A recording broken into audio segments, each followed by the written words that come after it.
Bonjour à toutes et à tous et bienvenue donc pour ce dialogue citoyen. Je vais laisser la parole à notre président Olivier Jacquin pour nous présenter ce webinaire.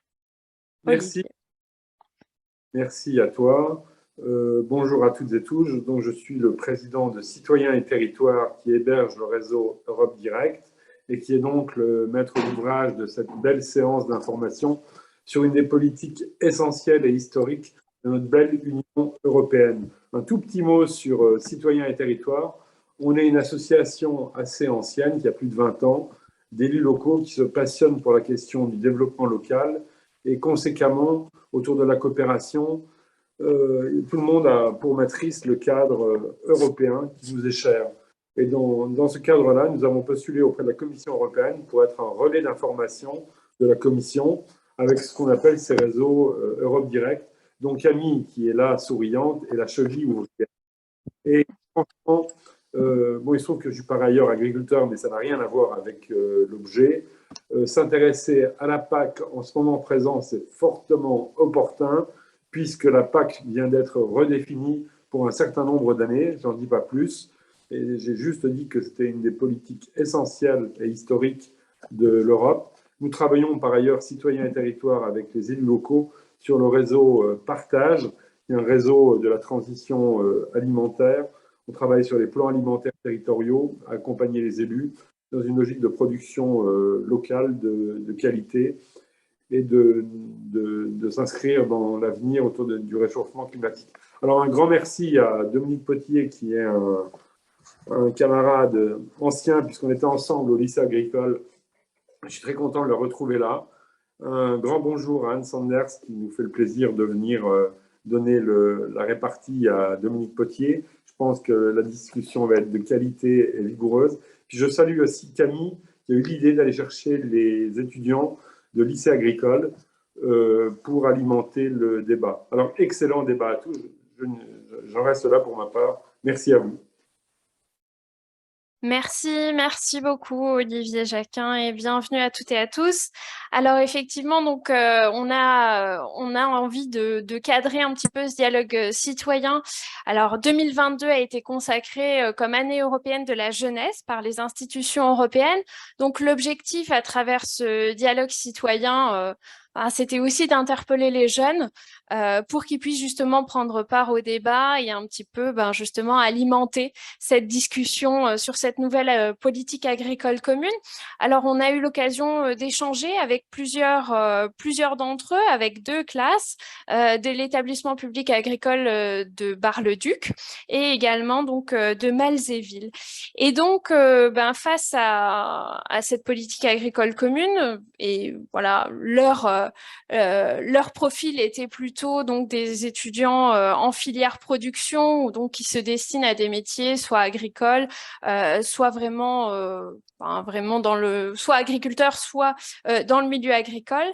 Et donc, on leur a demandé un petit peu par rapport aux priorités qui ont été énoncées dans cette nouvelle PAC, de nous dire ce qui semblait le plus important pour eux. Et la première chose qui est venue en tête, c'était d'assurer un revenu équitable aux agriculteurs européens. Deuxième chose qui est venue alimenter ce débat, c'était garantir la qualité des denrées alimentaires et la santé en réponse aux attentes de la société européenne. Et puis, en troisième position seulement, agir contre le changement climatique. Donc, on voit que c'est quelque chose dont ils ont conscience dans la PAC, mais voilà, qui n'apparaît pas en tout cas en premier lieu. Alors, j'ai envie de vous interpeller, peut-être de laisser la parole déjà à Anne Sander, de réagir un petit peu par rapport à ces priorités qui ont été énoncées. Donc, je vous laisse la parole, Anne.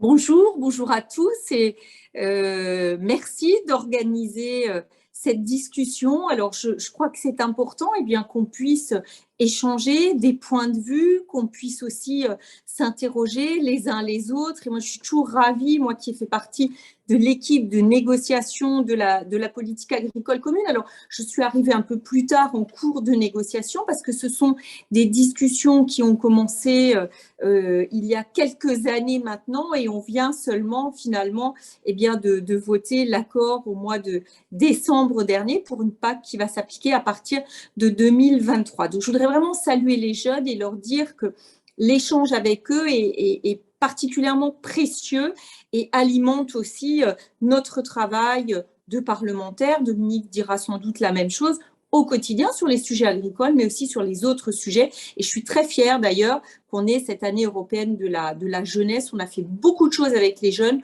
au Parlement, en particulier à Strasbourg, sur l'agriculture, mais aussi sur d'autres thématiques. Alors, sur les priorités des jeunes. Alors, moi, je les salue. Alors, je suis un peu surprise parce que finalement, généralement, quand on parle des positionnements politiques des jeunes, on a l'habitude de dire que leur première préoccupation, c'est l'environnement. Et je dois dire aussi que notre préoccupation est l'urgence climatique. En tout cas, ça fait partie de mes préoccupations. Mais pour ma part, au cours des négociations qu'on a eues sur la PAC, et quel que soit le texte au niveau européen, je me bats toujours, et je l'ai toujours dit, pour le revenu des agriculteurs. On doit avoir, j'ai toujours parlé de cette double performance, une performance environnementale et une performance économique, parce que si on n'a pas l'économique, si on n'a pas le revenu des agriculteurs, derrière, il n'y a plus d'agriculture. En tout cas, nous, on s'est toujours battu pour avoir un modèle raisonnable d'agriculture avec des fermes à taille humaine. Et alors, il faut quand même une certaine, je dirais, une certaine taille. Et je trouve que le modèle français est plutôt un modèle raisonnable. Donc, mais pour ça, il faut qu'il y ait un revenu pour le monde agricole. Donc, c'est ce qu'on a défendu. On parle aussi de la place des agriculteurs dans la chaîne de valeur. Là aussi, on a au niveau européen, que ce soit dans le cadre de la PAC, on s'est battu pour ça. On a renforcé le rôle du monde agricole et des sujets agricoles, notamment face au sujet de concurrence, face à la politique de la concurrence. Voilà, notamment à travers les IG, en défendant les indications géographiques. Et d'ailleurs, on a donc renforcé le rôle des agriculteurs pour tous ces produits, en permettant à des agriculteurs de se réunir et de peser face à d'autres acteurs. Enfin, sur la question de l'environnement, bien évidemment, c'est un sujet central. Je ne suis pas du tout en train de dire le contraire, mais on ne peut pas dire que c'est la seule priorité, l'environnement. Pour moi, c'est un tout. Il faut concilier le tout et j'aurai l'occasion d'y revenir lorsque nous aborderons la question du Green Deal. Donc, par rapport aux priorités des jeunes, sur la bureaucratie aussi, là aussi, on a essayé de réduire. On a introduit un droit à l'erreur lorsque les agriculteurs se trompent dans des déclarations PAC, parce qu'on sait que c'est particulièrement compliqué. Donc, je voudrais vraiment saluer ce bon sens et ce pragmatisme dans les priorités qui sont affichées par les jeunes. Je vous remercie. Alors, Dominique, est-ce que vous partagez cette vision qu'Anne a fait de cette nouvelle PAC et voilà, par rapport à ce que disent effectivement les jeunes, est-ce que ces priorités-là vous semblent pertinentes et les plus pertinentes également?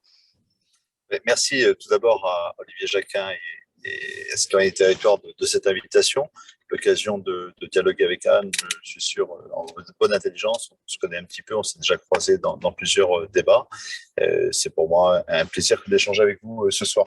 Et puis surtout de réagir aux propos de jeunes issus des lycées agricoles. Moi, je crois beaucoup à cette expérience lycée agricole, à la pédagogie qui est déployée. Et je suis très attentif, comme vous tous, à l'avenir de cet enseignement qui a plutôt une longueur d'avance sur le reste de l'enseignement professionnel et qui doit être absolument préservé en matière de dimension collective, de pluridisciplinarité, d'éveil au monde. C'est vraiment un enseignement d'excellence et il faut le défendre. Donc, je salue les jeunes de lycée agricole qui ont peut-être un retour sur par l'enregistrement de ce webinaire. Et je voudrais leur dire qu'ils vont faire le plus beau métier du monde. En tout cas, un des métiers qui n'est plus un métier périphérique. Et on a souvent dit que la PAC était trop importante dans les politiques européennes. Aujourd'hui, on redécouvre, paradoxalement, il y a eu un cycle un petit peu où les plus libéraux disaient qu'il fallait abandonner la régulation, le soutien à l'agriculture. Aujourd'hui, on est depuis quelques années dans un cycle où on remet les questions agricoles au centre de la souveraineté européenne pour des questions évidemment de sécurité alimentaire, mais également d'enjeux climatiques et d'enjeux géopolitiques. La guerre en Ukraine nous révèle à quel point cette politique est précieuse. Il n'y a pas de puissance européenne s'il n'y a pas une puissance agricole et alimentaire européenne. Donc là-dessus, on va être d'accord. Alors, moi aussi, un petit peu surpris, et je vais pas le cacher, peut-être parce que je suis idéaliste. J'aime bien le bon sens, mais le bon sens, c'est parfois d'avoir une vision, une grande acuité, c'est aussi d'avoir une acuité sur le monde. Moi, je pensais que les jeunes allaient mettre le climat en premier et l'écologie, et ils ont mis le revenu. Alors, comme Anne, je vais faire le pari que les deux ne s'opposent pas. Ce n'est pas l'appât du gain qui les motive, mais une forme de réalisme. Ils se disent, si ce métier n'est pas reconnu en termes de sens, de qualité dans l'exercice du métier, de qualité de vie et de revenus, de façon très pragmatique, alors l'absence de paysans pour assurer la relève générationnelle sera un drame pour l'agroécologie. Et sans agroécologie, on ne luttera pas contre le dérèglement climatique. Donc c'est peut-être ça le message que je veux entendre aujourd'hui. Le revenu comme un des éléments du renouvellement des générations. Et je voudrais insister encore un mot sur ce point. Et c'est une des grandes carences de cette PAC, c'est l'absence de régulation sur les volumes d'aide qui devraient accompagner une régulation du marché foncier. On est dans notre pays dans une grande menace qu'une ferme sur deux, dans 10, 15 ans, les expertises divergent, mais elles convergent sur le fond, qu'on ait un vrai souci de renouvellement des générations. Et sans ce renouvellement des générations qui passe par un revenu, qui passe par l'accès à la terre, qui passe par un partage de la valeur, alors tout ce qu'on peut raconter en matière de mesures agro-environnementales, de transition, de mutation de l'agriculture sera vain, parce que nous savons très bien que sans relève agricole, sans partage de la terre, sans installation d'actifs agricoles, entrepreneurs ruraux, entrepreneurs du vivant, nous n'aurons pas de réponse ni à l'enjeu de sécurité écologique et climatique, ni à l'enjeu de sécurité alimentaire.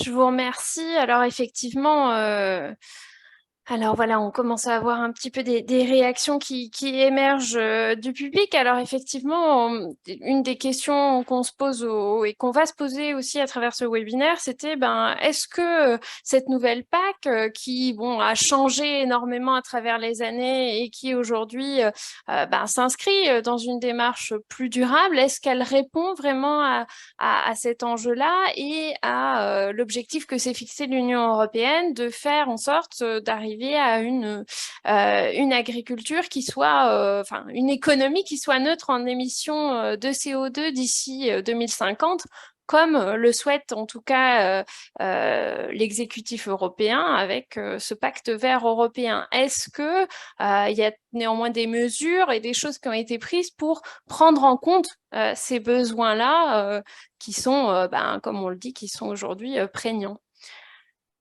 Anne Sander, peut-être vous souhaitiez réagir. Oui, là-dessus, je voudrais peut-être revenir un peu en arrière. Bien sûr. Rappeler l'historique. Vous dire d'abord que la PAC a été discutée dans un premier temps, votée au Parlement européen en commission de l'agriculture avant que l'Union européenne ne se fixe comme objectif le Green Deal, le pacte vert.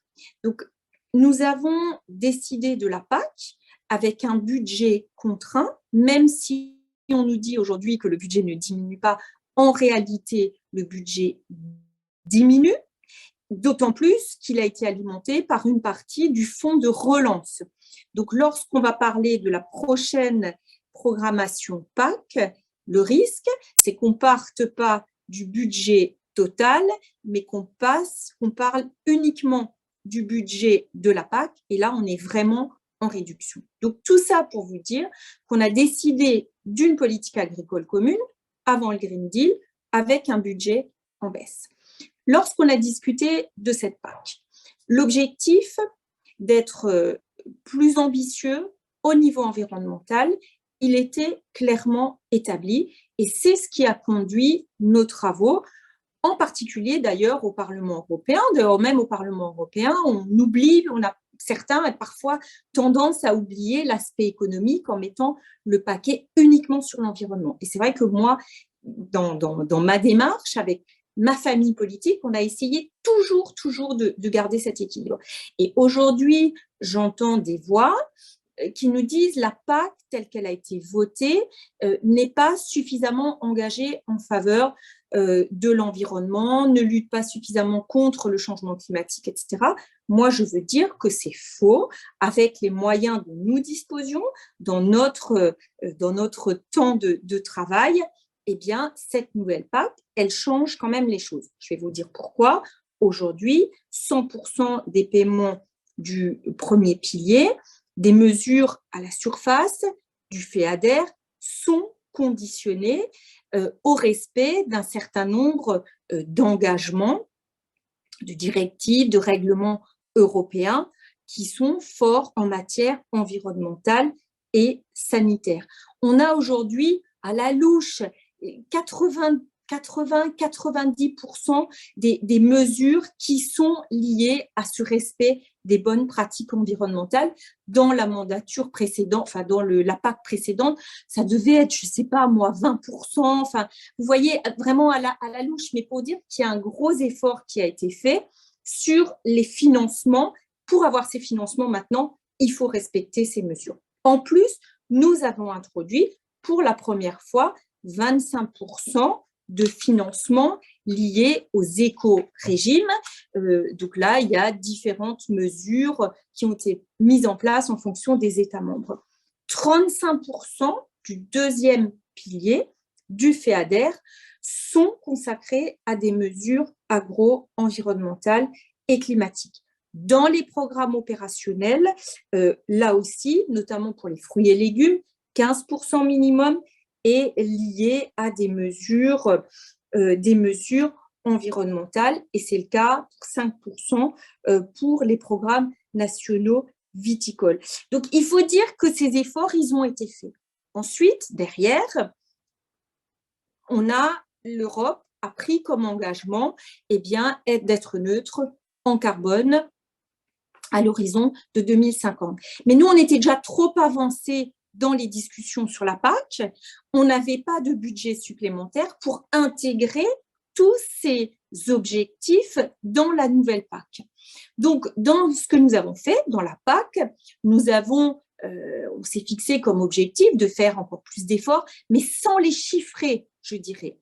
Donc, il y a la PAC, il y a les objectifs environnementaux au niveau européen, et puis maintenant, il y a toute une série de mesures en dehors de la PAC qui arrivent au fur et à mesure. Donc, on a beaucoup de textes législatifs aujourd'hui sur la table, dans le cadre de Farm to Fork, dans le cadre du respect de la biodiversité. Enfin, voilà, donc on a des textes sur le captage de carbone, on a des textes sur la réduction des pesticides, on a des textes sur la déforestation importée, enfin, une multitude sur les énergies renouvelables qu'on va voter la semaine prochaine. Donc là, maintenant, il y a une multitude de législations qui auront un impact sur le monde agricole et qui vont dans le sens du Green Deal. Donc, on ne peut pas dire qu'on n'a rien fait. Il y a la PAC qui est déjà très ambitieuse et en plus, il y a toutes les autres législations. Par contre, ce qu'il faut, c'est veiller à ce que toutes ces autres législations puissent bénéficier de financements frais, parce qu'on a beaucoup tendance à dire maintenant, il n'y a qu'à prendre l'argent de la PAC. Non, l'argent de la PAC, il a été prévu pour la PAC. Donc, si on met en place de nouvelles législations qui vont contraindre les agriculteurs à faire des efforts supplémentaires, derrière, il va falloir que les États membres et que l'Europe se mettent d'accord pour dégager de nouvelles sources de financement. Je vous remercie. Alors effectivement, on voit qu'on va quand même vers une PAC qui prend en compte les objectifs climatiques. Dominique Potier, est-ce que vous partagez cette vision Oh, sur cette nouvelle PAC non, non, ou non, non, pas? pas du tout. D'accord. Alors, il faut faire un petit. Il y a deux anomalies démocratiques qu'il faut d'abord signaler. La première, c'est le fait que on a renationalisé, c'est-à-dire qu'on a envoyé aux États membres une grande marge de manœuvre dans la mise en œuvre, notamment des mesures agro-environnementales. Donc, il y a une grande liberté qui a été donnée. On avait une politique agricole qui a plus grand-chose de commun, qui aujourd'hui est une succession de politiques nationales, vu le poids que prennent la mise en œuvre, notamment sur le second pilier et le plan stratégique national. Donc, on a une nationalisation de la PAC et paradoxalement, on a peu de prise du Parlement nationaux, en l'occurrence de l'Assemblée nationale et du Sénat, du Parlement sur l'ensemble, sur ces orientations. C'est un débat qui se passe au ministère de l'Agriculture, avec les forces syndicales, en tension avec l'Union européenne, mais sur lequel le Parlement, moi je peux le dire comme parlementaire depuis 2 ans maintenant, où ces négociations sont de façon intense ont repris, on a été saisi dans des débats qui étaient très généraux, qui n'étaient pas fondés sur des textes et des propositions de textes. Bref, il y a eu une carence démocratique. On a renationalisation d'une politique agricole commune et un Parlement qui est privé d'entrer dans ce débat qui s'imite finalement un tête-à-tête entre l'exécutif et l'Union européenne, et l'exécutif et le monde et la corporation. C'est pas bon pour la démocratie. Deuxième élément, vous l'avez bien dit, Anne, et on va être d'accord là-dessus, c'est que des mesures générales sur le climat, des mesures générales sur la santé des sols et des hommes, je pense bien sûr au Green Deal, mais on peut penser aussi à Ferme tout fort et toutes les politiques qui sont lancées qui mettent en évidence une révolution européenne que je salue, hein, sur la prise en compte des questions de l'environnement de façon solidaire et ambitieuse, arrive à contre-temps par rapport à la PAC. Et la moindre des choses, me semble-t-il, là j'ai été d'accord avec vous, Anne, c'est que la PAC aurait dû intégrer dans sa structure même les préoccupations qui étaient celles du pacte vert et de la fourche à la fourchette. Je pense qu'on aurait gagné en efficacité si on avait su intégrer ces nouvelles donnes qui viennent chronologiquement après le début des débats sur la PAC, qui sont l'expression de l'inquiétude contemporaine et d'un réveil européen qu'on aurait dû intégrer dans la politique agricole commune. Alors au final, quand on a pointé ces deux dimensions anacrotiques, ces deux anomalies démocratiques et ces politiques un peu anachroniques, quel est le bilan? Moi, je tire un bilan assez différent. À court terme, le revenu de ceux qui gagnent avec la PAC, des gagnants de la PAC, va être maintenu. Mais à moyen terme, on n'a pas engagé, à cause de la faiblesse des mesures agro-environnementales, on n'a pas engagé des transitions qui sont vitales, non seulement pour notre environnement, pour la planète, mais pour la permanence même de notre agriculture. Si vous voulez, ma thèse sera différente de la vôtre, Anne, et il est bon qu'on en débatte, c'est que en écoutant les revendications de la corporation pour maintenir le revenu de telle ou telle activité et à refuser l'obstacle de transition agroécologique plus ambitieuse, finalement, on ne rend pas service au monde paysan. Finalement, on ne lui rend pas service parce que le modèle agricole tel qu'il existe aujourd'hui ne résiste pas à l'accélération du dérèglement climatique. Je vais m'arrêter là. Ah, effectivement, bon, on est sur des points de vue, enfin, on est sur un sujet qui est effectivement très politique et qui, effectivement, bon, bah voilà, il montre des divergences dans l'approche et dans les points de vue. Alors, je vais bien entendu aussi laisser la parole aux personnes qui nous rejoignent et voilà, qui émettent des questions. Alors, on a Chloé Lelarge, notamment, qui nous disent quelles mesures incitatives de la nouvelle PAC pour tendre vers une agriculture moins productiviste? Alors, on en a un petit peu parlé, mais peut-être revenir rapidement sur les éco-régimes et qu'est-ce que ça représente et effectivement comment y accéder aussi pour les agriculteurs. Est-ce que ça concerne tous les agriculteurs pour qu'on puisse un petit peu effectivement voir comment cette PAC est un peu plus verte, peut-être. Si je puis rebondir, Camille, Oui, bien sûr. ça fait aussi écho à des prises de parole qu'on a pu voir il y a un an, qui mettaient un petit peu Anne Sander essayait un petit peu de dissocier la PAC et puis les différentes réglementations, mais effectivement, il y a eu des prises de parole du monde paysan ou certains syndicats qui annonçaient une baisse de la production de 10 à 15%, un petit peu qui serait liée à ces politiques européennes. Donc, je pense que ça questionne aussi ça, la question productiviste. Est-ce que voilà, il y a une tendance à aller vers du qualitatif et peut-être en moins grand nombre, ou est-ce qu'on va vers une chute de la production et des revenus agricoles?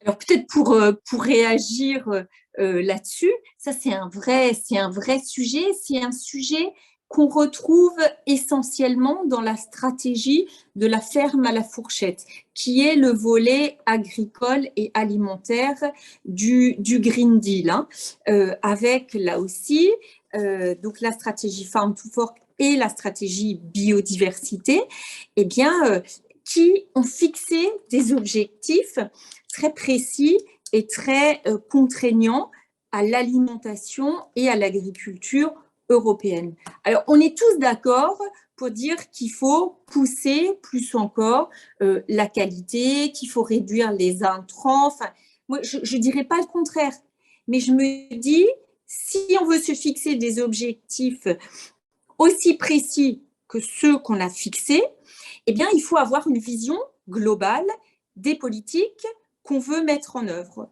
Et il faut l'étudier. Or, ça n'a pas été fait. La Commission européenne a toujours refusé de faire ce qu'on appelle une étude d'impact global, alors même qu'elle a proposé une réduction de 50% de l'utilisation des pesticides, une réduction de 20% de l'utilisation des engrais à l'horizon 2030, mais aussi une baisse des surfaces agricoles cultivées pour les mettre en jachère, avec en plus une production biologique qu'on veut monter à hauteur de 25%. On doit être aujourd'hui à hauteur de 8,5% dans toute l'Union européenne. Donc, ce sont des objectifs précis qui n'ont pas été... Il n'y a pas eu d'analyse globale de fait. Toutes les analyses qui ont été faites, même celles qu'on a découvertes par la suite, qui a été faite mais pas publiée au niveau de la Commission européenne, donc toutes les données qu'on a sur ces objectifs indiquent eh bien, une baisse globale de production agricole, alimentaire importante en Europe, une baisse du revenu des agriculteurs et une augmentation du prix global pour les consommateurs. Donc, qu'est-ce que ça veut dire derrière? Ça veut dire aussi derrière que le consommateur va se tourner vers des produits moins chers, des produits importés. Et donc, il n'y a pas d'effet vertueux parce que ces produits moins chers produits dans d'autres parties du monde, eh bien, ils le sont sans respecter nos normes à nous. Donc, finalement, on voit bien que l'environnement va être bien abîmé dans d'autres parties du monde. Et donc, pour moi, c'est totalement contre-productif. Donc, moi, je dis qu'il faut, là aussi, être ambitieux, mais il faut le faire de manière pragmatique, sans cacher des données et en ayant une vision globale. Et alors maintenant, en plus, on a le conflit en Ukraine, aux portes de l'Union européenne. Et je crois que la question de la souveraineté alimentaire et de la production chez nous en Europe, elle a plus de sens que jamais. Ça doit vraiment être notre priorité. Nous, on ne va pas se retrouver en rupture, à ne pas pouvoir se nourrir en Europe. Mais toutes ces décisions ont un impact dans des parties du monde, je pense en particulier au nord de l'Afrique, et nous avons cette responsabilité aussi de produire pour nourrir cette population-là. On va arrêter là.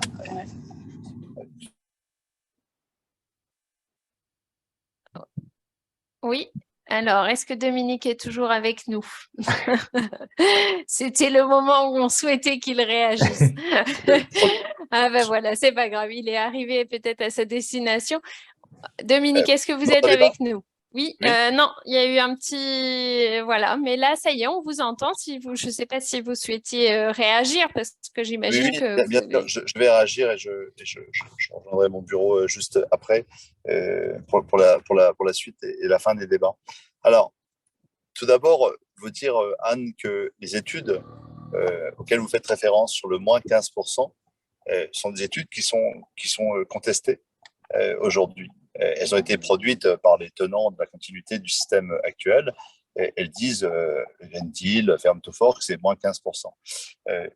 Moi, je préfère m'appuyer aujourd'hui sur d'autres données qui, à mon avis, sont beaucoup plus pertinentes. La première, elle est de savoir quel est le modèle alimentaire qui doit être le nôtre demain et quel est le modèle d'import-export, de commerce international qui doit être le nôtre aujourd'hui. Et j'ai beaucoup apprécié un travail qui n'est qu'une contribution, puis d'ailleurs, je vais organiser une controverse à l'Assemblée, autour du travail de l'IDRI. Il ne disait pas moins 50%, il disait en 2050, zéro pesticide. Est-ce qu'on peut nourrir les Européens? Est-ce qu'on peut continuer, comme vous le dites, et je partage complètement ce souci, continuer à la sécurité alimentaire sur le bassin méditerranéen, notamment auprès de nos partenaires historiques du Maghreb, et ça remonte à l'Antiquité. Hein. C'est que les plaines d'Europe contribuent à l'équilibre alimentaire dans des zones où il y a une forte densité démographique et peu de terres arables. C'est quelque chose qui est assez commun et il faudrait vraiment être ou protectionniste ou hors sol pour imaginer que l'Europe n'échange pas avec l'Afrique une part de sa production céréalière. Donc, est-ce qu'on peut continuer à avoir notre contribution, non pas outre-Atlantique, c'est souvent absurde, mais sur la Méditerranée, nourrir les Européens? Et l'étude de l'IDRI, consolidée avec d'autres savoirs scientifiques, était plutôt probante. C'était 30 ans de transition où on avait une agriculture qui résistait mieux au changement climatique, il y avait une évolution alimentaire, un peu moins de viande, mieux de viande, on connaît toutes ces données, on retrouvait une autonomie en protéines, et à la fin, on avait un bilan carbone, un bilan alimentaire et une capacité à sortir des revenus qui étaient équivalentes. Donc, moi, je crois que si on veut changer de système, il faut prendre toutes les données.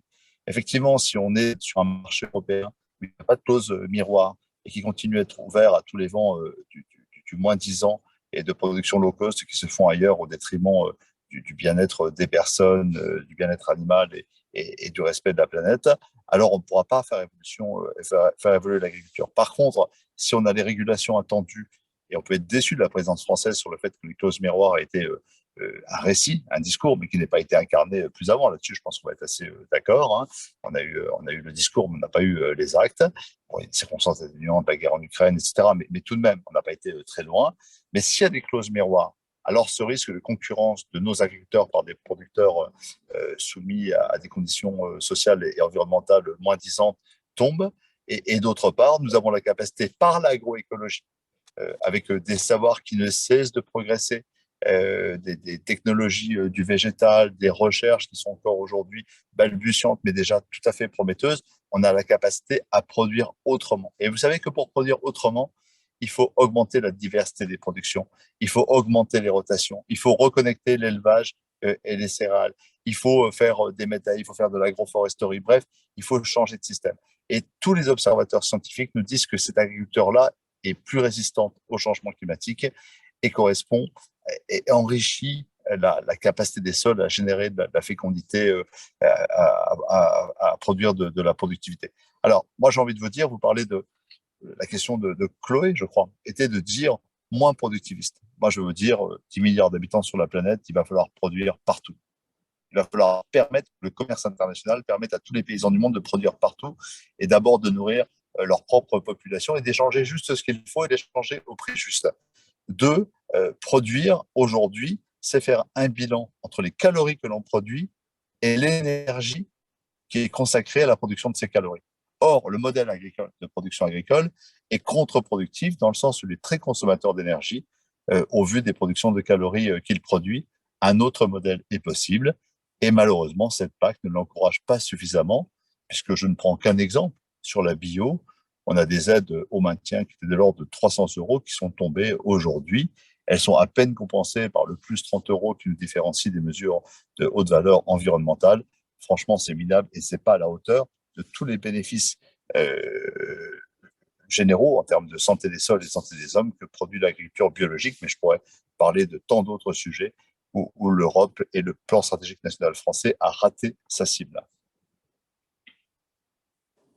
Je vous remercie. Alors, bon, je vois quand même des choses qui se recoupent et des points sur lesquels vous êtes quand même d'accord. Vous êtes quand même d'accord sur l'idée qu'effectivement, il faut continuer effectivement de produire et d'échanger avec d'autres pays. Et ça, c'est quelque chose sur lequel vous semblez, en tout cas, un point sur lequel vous semblez d'accord. Vous avez peut-être pas tout à fait le même modèle, mais c'est peut-être à ça qu'on va s'intéresser dans cette deuxième partie de webinaire, justement.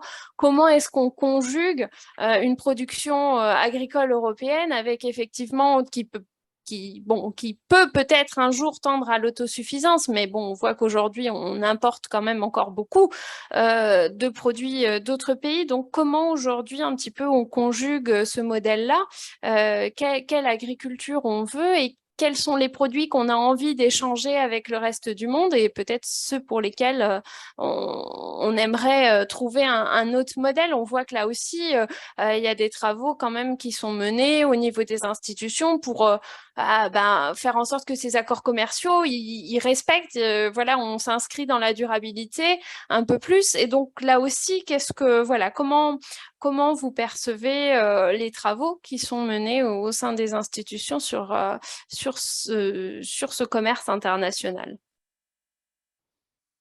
Alors peut-être un mot d'abord pour rappeler que nous avons en France différents modes de production et différents modes de commercialisation et qu'il ne faut surtout pas les opposer. Alors moi je suis également conseillère régionale du Grand Est et dans ce cadre-là, nous travaillons avec Jean Rotner pour faire en sorte de favoriser des filières d'approvisionnement local. Donc il y a des filières à créer, des transformations à imaginer, des investissements à faire au niveau de la région. Et évidemment, il faut aller dans ce sens et les politiques publics doivent soutenir pour permettre, faire en sorte que dans les lycées, dans les collèges, dans les EHPAD, dans les hôpitaux, etc., dans tous ces établissements, notamment publics aujourd'hui, parce que c'est ce qui dépend de l'action publique, on puisse favoriser le développement de filières qui soient plus locales. Cela étant, je veux rappeler aussi que notre agriculture, l'agriculture française, est une agriculture qui s'exporte et que l'exportation, pour un certain nombre de nos produits agricoles, est vraiment créateur de richesse. Et quand je dis de richesse, derrière, c'est de l'emploi et c'est ce qui fait vivre nos territoires. Je pense à la viticulture, on a le champagne, le crément, on a un certain nombre de produits qui font là aussi vivre nos territoires tout en s'exportant. Je pense aussi à un certain nombre de productions laitières, etc. Je ne vais pas toutes les citer. Donc tout ça pour vous dire que moi je ne suis pas contre les accords commerciaux signés avec d'autres parties du monde. Par contre, là où je m'oppose totalement, c'est quand ces accords commerciaux sont perdants pour nos filières agricoles. Je pense par exemple aux discussions, à l'accord avec le Mercosur. Ça, pour notre agriculture, pour l'agriculture européenne, on sera perdant. Je pense en particulier au secteur de la viande, mais ce n'est pas le seul, il y en a d'autres, à l'éthanol, etc. Donc, beaucoup de secteurs qui seront perdants et ça, évidemment, on ne peut pas le cautionner. Donc, il faut faire en sorte que dans les accords commerciaux, l'agriculture ne soit pas la valeur d'ajustement pour d'autres types de production et finalement c'est ce qui est souvent le cas. Là il y a un accord qui est sur la table avec la Nouvelle-Zélande, eh bien ça pose question et pour moi c'est vraiment source d'inquiétude. Voilà, donc il faut arriver à trouver ce bon équilibre et aujourd'hui ce bon équilibre nous ne l'avons pas. Merci. Je ne sais pas si vous souhaitez réagir encore sur ce point sur les accords commerciaux, Dominique. Non, je l'ai dit tout à l'heure, j'ai une formule parce qu'il faut des principes. On ne peut pas avoir des positions à géométrie variable. On peut être pour les traités de même nature, tantôt avec le Canada parce qu'on pense qu'on va gagner, et contre sur le Mercosur parce que nos producteurs vont perdre. Je pense qu'il faut avoir une ambition politique. Pour que l'Europe soit entendue, elle doit poser des principes. Et ces principes, à mon sens, la puissance européenne doit être une puissance éthique, et pas une morale éthérée hors sol, mais une éthique qui dise que nous avons une réponse humaine à la hauteur des enjeux. Et cette hauteur humaine, c'est sommes-nous capables de créer des conditions de commerce et de coopération internationale qui garantissent que nous pouvons nourrir 10 milliards d'individus sur la planète. Et pour ça, tous les observateurs nous disent qu'il faut que toutes les agricultures locales soient garanties. Tous les hectares de terrain devront être exploités. Le défi alimentaire, c'est pas le pastoralisme poétique, c'est pas le maraîchage alternatif. Tout ça peut y contribuer, j'ai rien contre. Toutes les études scientifiques sur une vision alimentaire de la FAO, de l'Agence française de développement, de l'IDRI, de l'INRAE et de tous ceux avec qui nous travaillons nous disent qu'il va falloir produire partout et qu'il faudra des paysans partout sur le monde. Donc, une des premières fonctions du commerce, c'est de ne pas qu'une agriculture ne détruise pas une autre. Voilà, c'est ça. Donc, on doit faire en sorte qu'une agriculture ne détruise pas une autre. Donc, la priorité des agricultures, c'est d'abord dans des circuits les plus locaux possibles. Il n'y a pas seulement le localisme du village vers le village ou du village vers la petite ville du coin ou la métropole ou même l'échelle nationale. On peut imaginer qu'il y ait une souveraineté européenne et que ce socle de souveraineté européenne qui est très déficitaire, notamment en protéines pour l'alimentation animale et pour l'alimentation humaine, que ce socle-là n'empêche pas des échanges équilibrés et pour une part de notre production. C'est le cas, Anne l'a souligné, pour nos vins, et dans le Grand Est, on est fiers non seulement des vins blancs d'Alsace, mais du champagne. J'étais à la foire de Châlons, comme toi, j'imagine, Anne, tout à l'heure, là, pour un débat sur la ruralité, mais aussi du vin des côtes de Toul, qui est excellent et qui se vend, le savez-vous, en Asie, qui se vend à New York et qui aujourd'hui commence à avoir des réseaux commerciaux qui en font porter le récit partout dans le monde. Donc, on n'est pas contre le commerce. On l'a dit, le blé français, le blé pas seulement ukrainien, mais le blé français, le blé allemand contribue à l'équilibre alimentaire des pays du Maghreb et il est bon qu'il en soit ainsi demain. Par contre, il y a des échanges commerciaux qui tirent vers le moins-disant, qui concurrencent de façon tout à fait idiote et dangereuse des productions qui ne peuvent pas maintenir leur équilibre. Vous savez, chaque fois qu'on déforeste une partie de l'Amazonie pour étendre des productions intensives de bétail nourri avec des protéines conduites dans des conditions infâmes, on contribue au déséquilibre écologique du poumon que représentent les millions d'hectares de pâture en France dont l'équilibre dépend de la présence des bovins. Eh bien, la production bovine, sur quelques centimes ou quelques dizaines de centimes sur un kilo de viande, elle peut être ruinée par une concurrence déloyale venant d'un pays qui n'a pas les mêmes règles sanitaires et sociales que nous. Donc ça, c'est insupportable. Donc, il faut trouver, moi j'ai une formule simple, je la répète, je la redis à nouveau, c'est échanger juste ce qu'il faut et l'échanger de façon juste, avec ce souci qui est moins celui de la compétition que de la coopération. Voilà. Donc les traités anciens sont sont des traités qu'il faut oublier. Il faut inventer une nouvelle génération de traités. Et puis, comme Anne, je pense, on va partager le fait que, ça c'est un vrai point d'accord, cette capacité de l'Europe à traiter tantôt avec la Nouvelle-Zélande, tantôt avec le Japon, puis avec le Mercosur, etc., elle n'est pas à la hauteur des enjeux qui sont les nôtres.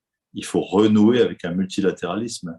On a besoin absolument d'une organisation mondiale du commerce et d'une FAO qui coopèrent pour imaginer des systèmes alimentaires équilibrés à l'échelle du monde. Et pour ça, les solutions ne peuvent être que des solutions de multilatéralisme. On a bien vu que face à la crise ukrainienne, les propositions faites par le président de la République autour du plan de gestion des stocks et tout ça n'était pas une gestion bilatérale avec tel ou tel pays, c'était une vision.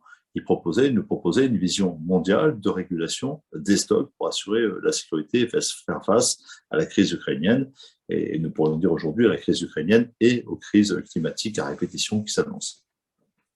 Donc, retour d'un multilatéralisme qui est comme boussole la dignité des paysans, la capacité à alimenter à terme 9 ou 10 milliards d'êtres humains en 2050, dans le respect d'une terre qui continue à être, afin que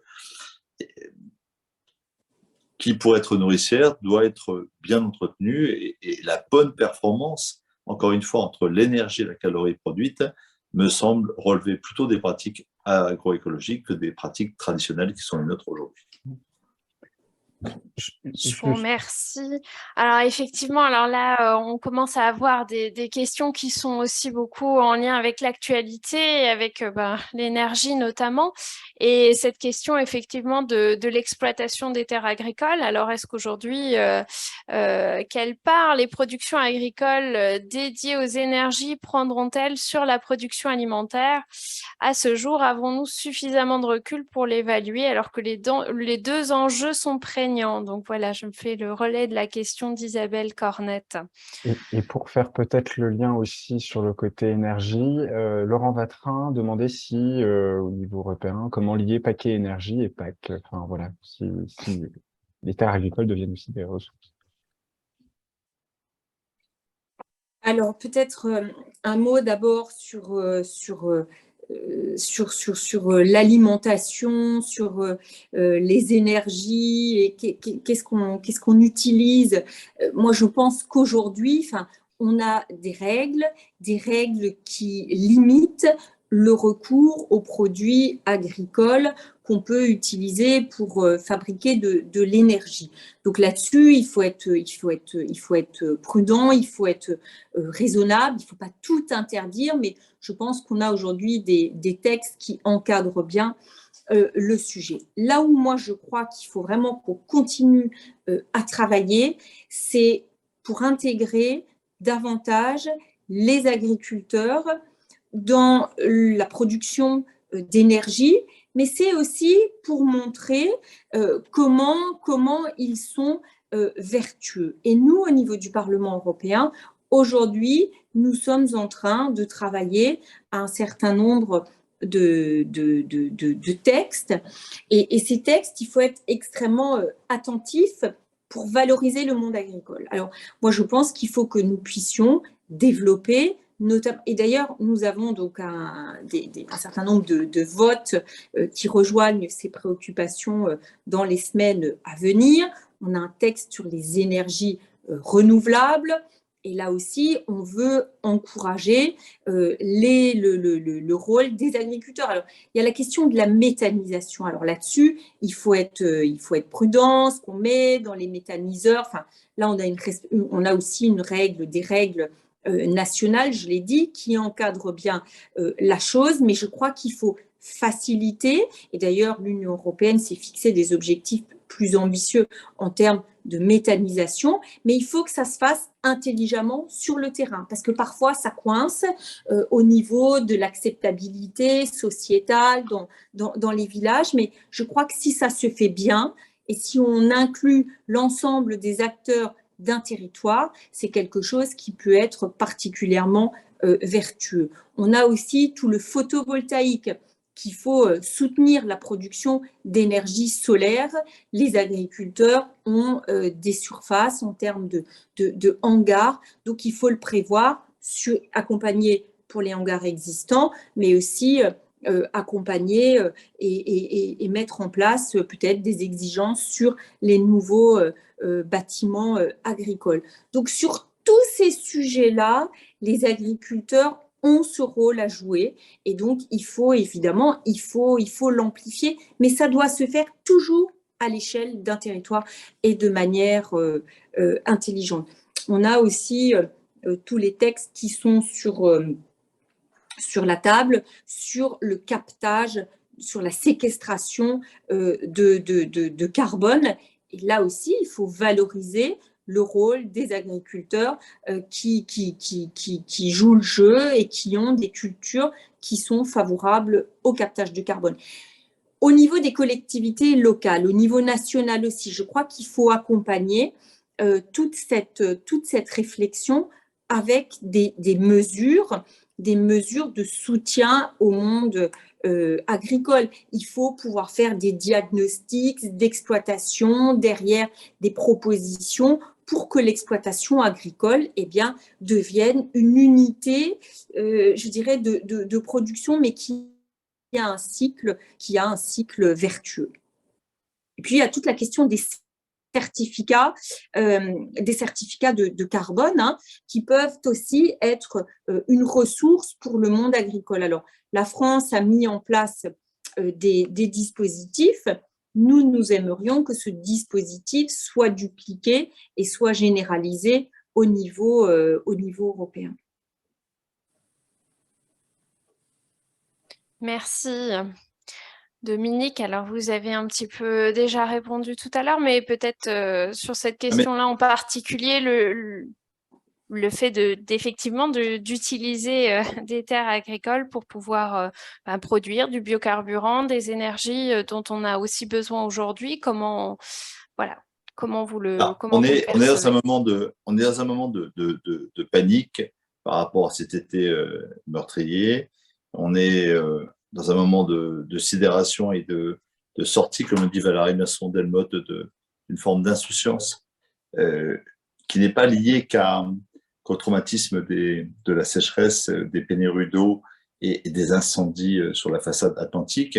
Il est lié aussi tout simplement au coût de l'énergie pour les ménages, l'industrie, pour les collectivités. C'est-à-dire que c'est le double appel de l'inflation des coûts de l'énergie et de la crise climatique qui provoque une prise de conscience exceptionnelle.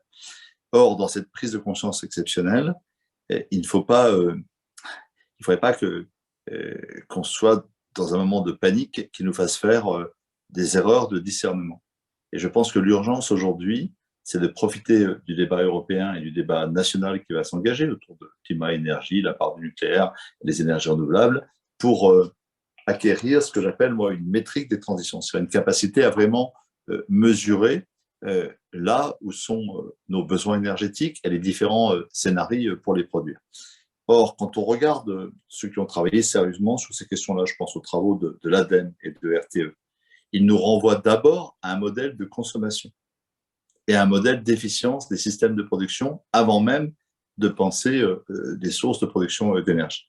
Autrement dit, la question du gaspillage alimentaire et du modèle alimentaire ne peut pas être une question qui soit évacuée si on veut sérieusement parler de sobriété et si on veut sérieusement parler d'eau, d'énergie dans l'agriculture. Donc on va vers une évolution du modèle alimentaire à l'échelle mondiale, à l'échelle européenne, à l'échelle nationale.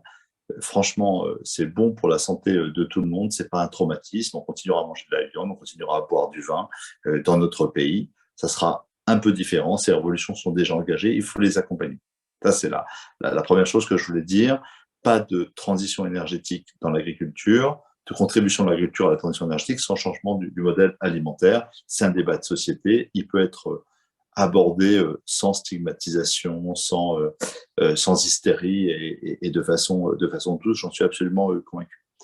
2, l'efficience des moyens de production. Je renvoie aux travaux les plus pointus aujourd'hui de la recherche scientifique La nouvelle approche, c'est pas la productivité hectare. Bien sûr, on ne sera pas différent en quantité de nourriture produite, mais aux quantités totales d'alimentation produite sur un territoire et non pas à l'hectare, sur l'ensemble de l'année. Ça, c'est une petite révolution. C'est voir la productivité d'un sol sur l'ensemble du cycle de l'année et pas seulement la récolte. Et d'autre part, donc son bilan carbone sur l'ensemble d'une année civile et pas seulement sur le cycle de production de l'alimentation, et de penser l'ensemble de la rotation. Et quand on a cette approche-là, il y a des systèmes qui paraissent performants en production récolte à l'hectare sur une récolte donnée et qui sont très peu performants dans une approche plus globale. Donc l'approche système du bilan entre l'énergie consommée, notamment en azote minéral, qui est un des coûts énergie les plus importants que doit assumer notre agriculture aujourd'hui, et les calories produites, ouvre encore une fois la voie à une évolution de nos pratiques vers des pratiques de métaille, de mosaïque paysagère. Il interroge la taille des parcelles, la diversité des cultures, il reconnecte bien sûr l'élevage et les céréales. Bref, il est une petite révolution agronomique autant que technologique. Et cette évolution-là n'est pas contraire à notre sécurité alimentaire et améliore notre contribution à la stratégie nationale bas carbone. Voilà ce que je veux dire. Après, et je dirais presque de manière marginale, on va continuer à faire un peu d'agrocarburants en faisant attention à tout ce que sont les coproduits et l'équilibre énergie consommée, énergie produite de cette petite part d'agrocarburants. On va continuer à faire du méthane en faisant attention à ce que la dérive actuelle cesse parce qu'elle est absolument désastreuse pour l'élevage, pour l'équilibre écologique des sols. Elle crée un phénomène spéculatif et des formes qui sont absolument pas soutenables, ni en termes d'argent public, ni en termes de bilan énergétique. Donc, il faut retrouver la voie d'une véritable économie circulaire dans la méthanisation. Ça passe pour moi essentiellement par le fait de mieux gérer les émanations des fosses à lisier ovines, enfin, pardon, pas ovines bien sûr, mais porcines et bovines de nos élevages. Donc, si on raisonne argent public et émissions de gaz à effet de serre, c'est la première cible, c'est l'élevage et l'accompagnement de l'élevage pour accompagner son revenu et une meilleure efficience énergie sortie des fosses à lisier des porcs et des bovins. C'est le sujet numéro un. De façon marginale, des déchets de l'agro-industrie ou de déchets alimentaires issus des collectivités ou de produits végétaux, mais je mets en garde dans la perspective qui est la nôtre sur le danger que représente la part de 15% aujourd'hui tolérée dans les exploitations de cultures alimentaires qui sont méthanisées. Elle ne me semble pas réaliste au regard des enjeux de sécurité alimentaire qui sont devant nous demain et d'une défense et de la défense de l'élevage, qui est vraiment une question cruciale que la PAC a complètement négligée. On était sur une logique de hausse des coûts des matières premières céréales qui offre une prospérité, et tant mieux pour eux, aux céréaliers, mais c'était vraiment le moment d'opérer un rééquilibrage des aides PAC vers les éleveurs. Donc, que la méthanisation ne vienne pas accentuer la peine des éleveurs, et pour ça, il faut la repositionner à sa juste place. Quant au photovoltaïque, je suis assez d'accord avec Anne que priorité bâtiment, zone anthropisée, industrielle, agricole, etc. S'il doit y avoir une part de photovoltaïque au sol associée à des pratiques culturelles, ça doit être extrêmement encadré. Si c'est sur des sols très peu productifs, ça doit être extrêmement encadré. Et la proposition que j'ai faite sur le sujet, j'ai publié dans une tribune de la France agricole, elle est simple. On ne peut pas faire dans le mode de dérégulation du monde agricole aujourd'hui, qui n'arrive pas à contrôler la régulation du marché foncier. Lui donner les clés du développement du solaire au sol serait une folie. Donc moi, je pense que la seule instrument de régulation pour l'intérêt général aujourd'hui, c'est de confier aux collectivités territoriales, je pense aux communautés de communes, je pense à la capacité de planification des schémas de cohérence territoriaux, des zones propices au développement du photovoltaïque, dans la portion indispensable au mix énergétique, d'y associer autant que possible des productions agricoles associées, mais de faire en sorte que, en termes de partage du sol, cette planification s'accompagne d'une capacité de préemption des collectivités. Tout sol consacré au photovoltaïque sur sol nu et pauvre et caillouteux, etc., ou sur sol productif associant des productions agricoles et de l'énergie photovoltaïque, doit être un sol propriété de la puissance publique à travers les collectivités, mis à disposition des agriculteurs pour la partie agricole. Si nous ne faisons pas ça, nous aurons un tel phénomène spéculatif qu'il pourrait signer la mort d'abord un partage de la valeur inique, parce qu'il irait dans les mains de quelques-uns au détriment des autres citoyens et paysans, et d'autre part, il créerait un phénomène spéculatif tout à fait dangereux sur le prix de la terre, qui empêcherait tout renouvellement des générations. Autrement dit, on serait sur un cycle tout à fait mortifère. Donc encore une fois, moi je vais me battre là-dessus dans les semaines qui viennent. Un sol qui accueille du photovoltaïque, c'est un sol contrôlé par la puissance publique. Merci beaucoup, Denis Potier. Il y a eu beaucoup de choses de dites dans cette intervention et notamment un début de réponse à une question que posait Chloé Lelarge un peu plus tôt dans le chat. Anne Sander, peut-être que vous souhaitiez réagir et répondre. C'était justement sur les questions de modèles alimentaires et notamment d'accompagnement d'éleveurs vers peut-être de la polyculture ou en tout cas la production de protéines végétales, puisqu'effectivement Chloé nous disait poser la question de comment la nouvelle PAC aborde la transition alimentaire vers une alimentation moins carnée, privilégiant les protéines végétales. Quel soutien aux éleveurs actuels pour une transition? Alors, est-ce que c'est quelque chose qu'a pris en compte la PAC ou là encore, c'est peut-être d'autres réglementations européennes? Et puis, vous, peut-être votre avis sur ce sujet? Alors nous, notre avis, enfin en tout cas moi, mon avis là-dessus, et dans les discussions qu'on a eues dans le cadre de la PAC, notre idée, c'était pas du tout de réduire la part de l'élevage. Hein. Et je crois que là aussi, il faut être très, très prudent là-dessus.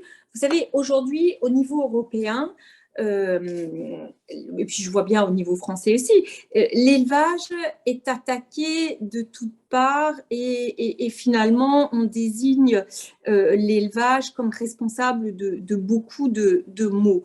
Moi je pense qu'il faut aussi avoir l'honnêteté de montrer ce que les formes d'élevage, notamment en France, apportent et comment les éleveurs contribuent à un maintien de diversité et de captage de carbone. Je pense en partie aux prairies, et il y en a quand même beaucoup en France, ces prairies qui jouent un rôle essentiel, que ce soit en termes d'environnement, que ce soit en termes de tourisme, mais que ce soit aussi en termes de maintien de biodiversité. J'ai sur mon territoire, en Alsace, des territoires qu'on a laissés se refermer complètement et aujourd'hui, en termes de biodiversité, ce sont des territoires qui ne sont pas plus vertueux. Les paysages ont complètement changé. Ça pose aussi des questions. Le jour où il y a des incendies, on ne peut plus rentrer dans ces territoires. Donc, tout n'est pas aussi simple et le maintien de l'élevage sur le territoire a des aspects très, très, très positifs.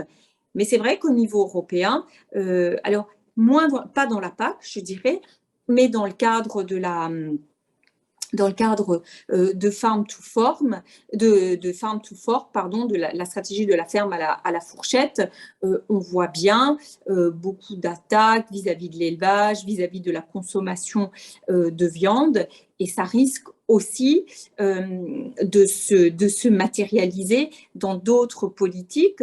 Je vois en particulier la politique de promotion d'un certain nombre de produits européens à l'international arriver. Je pense à la promotion, à la politique de promotion qui soutient justement l'élevage, mais aussi le vin. Voilà, et je pense que là, il va y avoir des coupes importante, c'est-à-dire qu'on va réduire cette politique de promotion, notamment de la viande, parce qu'on considère que c'est négatif. Alors moi, je pense qu'au-delà du sujet agricole, je crois que de manière générale, on devrait un peu plus faire confiance aussi aux consommateurs. Parce qu'aujourd'hui, on est dans un monde où très clairement, et dans Farm to Fork, c'était le cas, on dit aux consommateurs, de manière très précise ce qui est bon, ce qui est mauvais, mais on est toujours dans les excès. C'est-à-dire qu'il faut plus de viande, plus d'alcool, plus de sucre, plus de sel. On vous explique même bien, que consommer de l'alcool, que vous consommiez de manière excessive ou non, ça a le même impact sur le risque de cancer. Donc vous voyez, on est aujourd'hui dans ce monde où vous avez le bien, le mal et les politiques derrière doivent s'adapter. Moi, je suis quelqu'un de plus nuancé, j'essaie d'être pragmatique, j'essaie d'être équilibrée. Voilà, c'est un peu le sens de ma démarche. Merci beaucoup. Merci. Dominique, peut-être vous êtes aussi agriculteur, vous êtes installé aussi en… Non, j'étais. Hein, vous ne l'êtes plus, d'accord. Mais vous êtes… Pardon? J'ai fait le métier pendant 25 ans, oui. D'accord. Et vous étiez installé aussi en polyculture, il me semble. Et dans un territoire viticole. Donc, j'ai le même amour des éleveurs et du bon vignoble que Anne, on partage ça. Non, il y a deux sujets qu'on vient d'aborder rapidement et qui ne sont pas du tout superficiels. C'est l'élevage est mal défendu aujourd'hui. Être éleveur aujourd'hui, c'est héroïque. On a un vrai sujet de déséquilibre de revenus par rapport à la charge de capital et la charge de travail par rapport à d'autres catégories. Et cette question de la justice, de la répartition de la valeur entre les paysans est pour certains un sujet tabou. Moi, je pense qu'il faut l'aborder. Je pense que plus les paysans seront justes entre eux dans la répartition de la valeur, plus leur demande de justice vis-à-vis de la société sera entendue. Donc, il ne faut pas faire comme si tous les paysans étaient dans la même situation. C'est faux. C'est faux. Aujourd'hui, il y a des catégories, je pense notamment aux éleveurs bovins et aux éleveurs laitiers, qui sont mal payés de leur travail, qui doutent de leur métier. Et si jamais ils doutent de leur métier, c'est aussi une question de revenus et de conditions de travail. Ce n'est pas seulement une question de dénigrement de la société. Donc, le rééquilibrage des aides entre l'élevage et le monde des céréales, c'est un sujet majeur. Alors, certains ne veulent pas l'aborder. Moi, je pense qu'il faut poser des choses. Il y a eu un mouvement engagé pour plafonner les aides à la surface des exploitations et pour rééquilibrer entre le secteur de l'élevage et le secteur des céréales. Ce sujet-là a été abandonné à l'heure où il y a une flambée des prix des matières premières végétales et une stagnation des prix de production animale. Il y a un ciseau de prix qui peut être désastreux. On a perdu 650 000 têtes de bétail. Et c'est par dizaines de milliers de naissances en moins aujourd'hui dans le secteur bovin qu'on mesure l'impact majeur. 24% des éleveurs depuis 10 ans ont jeté le gant, ont arrêté et ont retourné les prairies. C'est un désastre économique, écologique et social pour nos campagnes. Et j'ai envie de dire, tout le reste, c'est de la littérature. On décide de soutenir l'élevage ou la polyculture élevage, on continue comme aujourd'hui de continuer à soutenir de façon privilégiée le secteur céréalier et l'agrandissement des fermes. J'ai envie un peu d'être clair sur ce sujet. Voilà. On ne peut pas dire tout et son contraire, dire que tous les systèmes se valent. On a choisi de refuser le plafonnement des aides et par là même, on a encouragé la céréalisation de notre pays. C'est une impasse écologique, c'est une impasse économique et ça n'aide pas notre sécurité alimentaire. Donc vraiment, la première chose, l'agroécologie, c'est d'abord la polyculture élevage. Voilà, c'est ce que je voulais dire avec force. Et la PAC rate son coche à cette occasion. 2, sur les systèmes alimentaires. Je ne serai jamais dans la mise en cause des barbecues, des habitudes alimentaires. Moi, j'entends simplement qu'aujourd'hui, les classes moyennes cultivées, à fort pouvoir économique et culturel, mangent moins de viande et diversifient leur alimentation et prennent mieux soin d'eux-mêmes, par là même, et de la planète indirectement. Et que des catégories sociales défavorisées sont condamnés aujourd'hui à manger de la viande de mauvaise qualité, qui souvent vient de pays tiers, moins soucieux des règles que nous partageons, auxquelles nous sommes attachés en commun avec Anne Sander, et qui sont privés de ces fruits et légumes qui deviennent inaccessibles pour eux. Pour travailler sur le territoire, avec Atelier Carmonde, sur les questions de précarité alimentaire, il y a une sorte de grande inversion. À une époque, la viande était un produit de luxe réservé à une élite et les légumes étaient l'alimentation des pauvres, on a une sorte d'inversion qui est très inquiétante. Moi, je plaide pour une alimentation de qualité pour tous. Donc, de la viande de qualité, des fruits et légumes accessibles à tous et une part de protéines plus importante. Tout le monde est à peu près d'accord là-dessus. C'est pas la peine de jeter des anathèmes, d'avoir, et on va partager ça avec Anne, de stigmatiser ni le monde paysan ni les pratiques actuelles. Il faut provoquer une transition alimentaire qui accompagne la transition de l'équilibre des productions dans notre pays. Mais le cœur du sujet, je vais quand même le redire, hein, faisons pas comme s'il n'y avait pas le rapport du GIEC, ne faisons pas comme si le GIEC n'avait pas produit quelque chose sur les sols, l'énergie et l'alimentation. Il y a trop d'études qui nous disent qu'aujourd'hui, il faut changer de système. Et ce système-là, la PAC ne doit pas dire autre chose que ce que dit Farm to Fork, ce que dit le Pacte vert européen. Tout doit se raligner demain. Et une des choses qui me réjouit, c'est que le PSN français, qui franchement n'est pas glorieux, n'est pas très courageux, hein, il est conservateur. Il conserve les situations actuelles et il bouge à la marge. Quelques avancées avec la renégociation avec la Commission européenne, mais ce qui a été adopté le 31 août, franchement, n'est pas glorieux, n'est pas très courageux. Et ce n'est pas un service qu'on rend au monde paysan ni à la société française. Il y a une chance, c'est qu'il devra être réévalué dans son impact chaque année, ou tous les 2 ans, enfin au fil de l'eau, au vu des attentes en matière de santé des sols et de santé des hommes et d'adaptation à la lutte contre le changement climatique. Donc, ce sera des occasions de débats démocratiques qui vont se poursuivre et je ne doute pas qu'elles permettront de rectifier la ligne initiale que nous subissons aujourd'hui. Oui, ben, c'est justement une des choses sur lesquelles effectivement je comptais rebondir, c'est qu'effectivement, bon, alors il y a des choses positives, peut-être plus négatives dans ce PSN, mais il a le mérite effectivement d'inclure pour celui de la France, en tout cas, l'accent sur la production de légumineuses, hein, et donc ça c'est aussi, et de mettre en œuvre justement ce que vous disiez, le fait d'associer à la fois l'élevage et la production de légumineuses pour nos agriculteurs. Donc, voilà, je ne sais pas si vous voulez compléter, Anne Sander, mais il y a quand même des choses positives dans ce plan stratégique français, en tout cas, et dans les objectifs que s'est fixé la France. Oui, bon, alors moi je n'ai pas contribué à l'écriture du plan français, mais c'est vrai qu'il y a ce choix aussi de soutenir les protéines. Bon, voilà. Alors moi je crois vraiment qu'on ne peut pas dire que les objectifs soient contradictoires entre la PAC et le Green Deal et Farm to Fork. Mais vraiment, on avance. On a franchi un premier cap important. Mon point de vue, en tout cas dans les discussions, la difficulté, ça a été de se mettre d'accord autour de cette nouvelle PAC. Donc, c'est vraiment un nouveau pas essentiel qu'on franchit.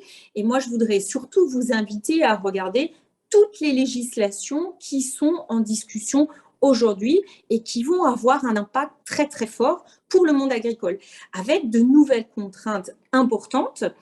Réduire de 50% les pesticides, les intrants, enfin, il va falloir vraiment se retrousser les manches. Ça va être compliqué pour beaucoup.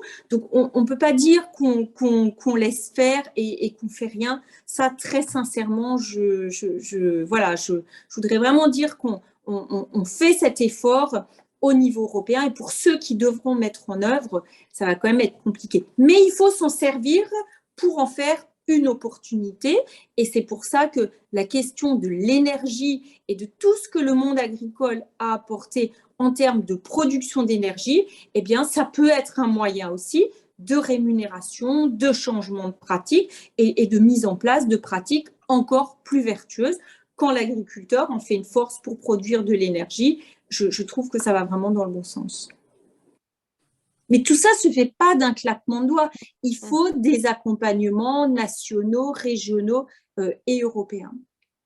Oui, effectivement, hein, cette PAC, elle est effectivement décidée, votée au niveau européen avec différentes parties prenantes, mais effectivement, il y a aussi l'échelon régional qui va être important et dans la définition des programmes opérationnels régionaux qui vont aussi contribuer à justement aller vers cette PAC plus verte et donc définir à ce niveau-là ce qu'on souhaite faire. Et si vous permettez, je voudrais Oui, bien juste sûr. et un point qu'on n'a absolument pas évoqué ce soir et qui, moi, me semble essentiel, c'est tous les investissements qu'il faut faire en termes de recherche et de nouvelles technologies. Et ça, on n'en parle pas beaucoup. Et pour moi, ça va être une des clés pour avoir une agriculture plus vertueuse. Moi, je me dis, on ne peut pas simplement dire on arrête on réduit la production, on produit moins sur certaines surfaces. Moi, je pense qu'il faut miser vraiment sur de nouvelles technologies, sur de nouveaux modes de production et investir pleinement là-dessus parce que la science pourra nous apporter des solutions. Je vous remercie.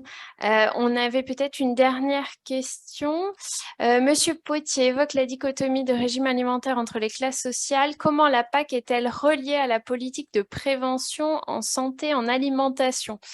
De plus, lorsque l'inflation impacte les... Alors, je ne sais pas ce que c'est FL, peut-être vous pouvez me... Oui, moi, je m'interrogeais également. FL, c'est quoi?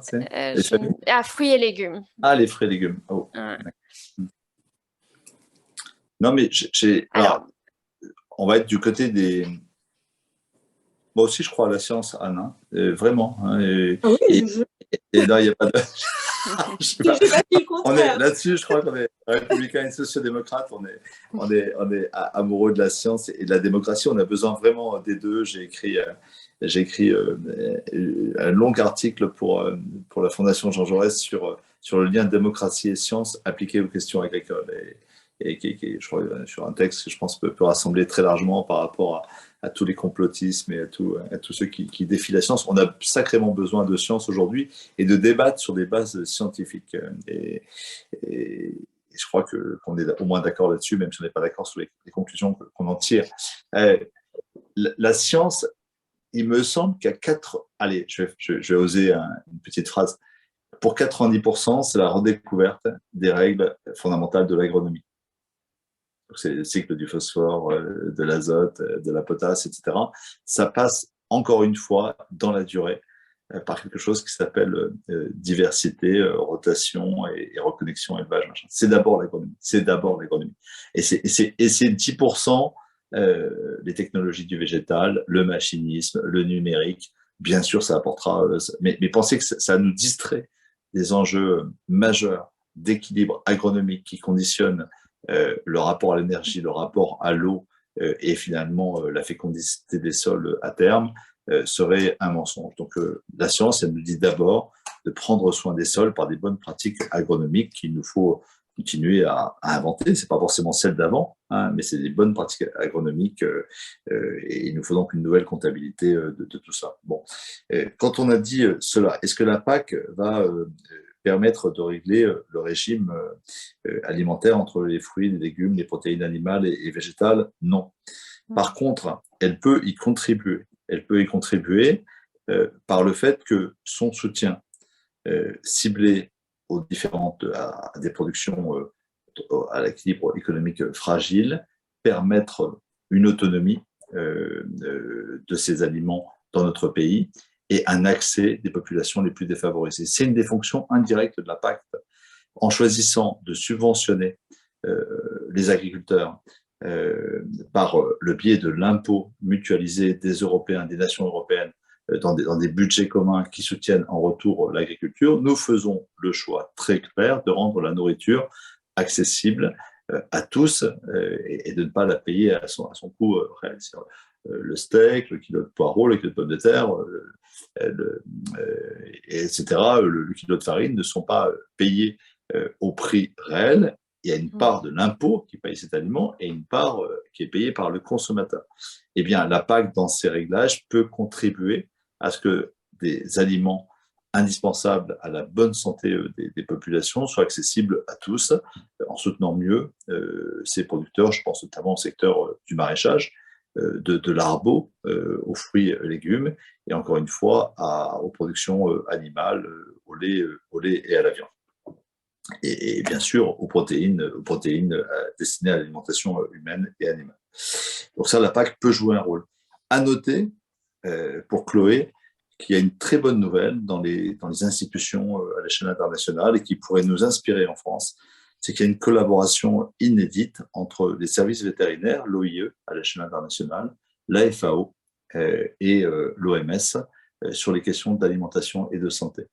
Donc aujourd'hui, à l'échelle, on parlait de multilatéralisme et de science, les institutions internationales qui ne se parlaient pas, qui sont ceux de la FAO, donc de l'agriculture, de la santé et de la sécurité vétérinaire, se parlent de plus en plus. Ça a 10 ans. Évidemment, les budgets ont été décuplés après la crise de la pandémie pour la prévention des zoonoses, mais globalement, cette coopération va nous donner des éclairages nouveaux sur les bons éclairages entre alimentation, santé humaine et santé des sols. Et santé des animaux, bien sûr. Je ne sais pas si vous souhaitiez réagir, Anne, Sander, voilà, pour conclure peut-être. Un point sur la PAC en tant que telle, nous nous sommes battus pour maintenir un programme alors qui peut paraître vraiment très, très anecdotique, mais qui pour moi contribue aussi à une meilleure alimentation, à faire plus de pédagogie. C'est le programme des fruits et légumes à l'école qui a été un véritable échec, en particulier en France, parce que c'est un programme qui est d'une telle lourdeur administrative et je regrette beaucoup, mais en tout cas on l'a maintenu dans la PAC et j'espère très sincèrement que ce programme connaîtra une nouvelle vie et une nouvelle dimension dans l'ensemble des écoles françaises. Alors moi, je total soutien aux besoins d'un programme qui n'a pas décollé en France et qui a beaucoup de sens. C'est un peu le verre de lait de Mendes France. Là, on a les fruits et légumes de Anne et je souscris, j'adhère politiquement à ta proposition, chère Anne. Juste, peut-être tout aussi sérieusement, dire qu'il y a aujourd'hui un danger à la veille de l'hiver avec les phénomènes d'inflation qu'on a vus, de coût de l'énergie pour des familles de se nourrir dignement. La question de la nourriture et de la précarité alimentaire va se poser. Moi, j'attire vraiment l'attention sur deux sujets. Celui de la consolidation de l'aide alimentaire et de sa montée en puissance, en qualité et en quantité. Aujourd'hui, les aides européennes se sont parfois heurtées à des problèmes d'approvisionnement. On a eu des ruptures. Il y a eu dans le budget proposé au Sénat et au Parlement simultanément, dans la loi pouvoir d'achat, des mesures d'urgence pour consolider le modèle des banques alimentaires, Restos du Cœur et autres Croix-Rouge pour faire face à l'urgence sociale. Et c'est vraiment un point de vigilance, consolider l'aide alimentaire et d'autre part, consolider la restauration hors domicile, dont il faut toujours rappeler qu'elle est parfois un des rares, le seul repas équilibré dans les familles pauvres pour les enfants, les ados qui vont à l'école. Donc je crois que ça, Anne, on va totalement partager. Ouais. Moi, je suis assez défiant sur l'argent qu'on s'apprête à mettre sur le chèque alimentaire, sur le sens philosophique qu'il a, sur le coût qu'il a et sur les effets de bord qu'il peut avoir. Je suis spontanément méfiant, je rentre dans le débat, mais je suis plutôt méfiant. Par contre, je suis certain que la RHD, la restauration à domicile, doit être soutenue, notamment pour les collectivités qui vont être dans un ciseau prix très compliqué. Je mets à la place, Anne, comme conseillère régionale des cantines des lycées. Je verrai chez Nesqueroni en Meurthe-et-Moselle on va parler des cantines des collèges. Et puis il y a toutes ces communes qui portent des syndicats intercommunaux, des cuisines centrales. Ils vont avoir un ciseau prix très compliqué. Et là, il me semble qu'il y a une action publique à la fois on ne baisse pas la garde sur la qualité, je pense au soutien à l'agriculture biologique pour arriver aux 20% de signes de qualité dans la RHD, donc il faut soutenir l'agriculture biologique aussi pour qu'elle soit accessible dans ce ticket prix de la RHD, et puis soutien à l'accès social de tous à ce repas ou ces repas qui sont absolument vitaux pour nos citoyens. Je pense aux 8 à 9 millions de Français qui sont autour du seuil de pauvreté et pour qui l'hiver pourrait être une tragédie s'ils devaient choisir entre se chauffer et se nourrir. Mhm.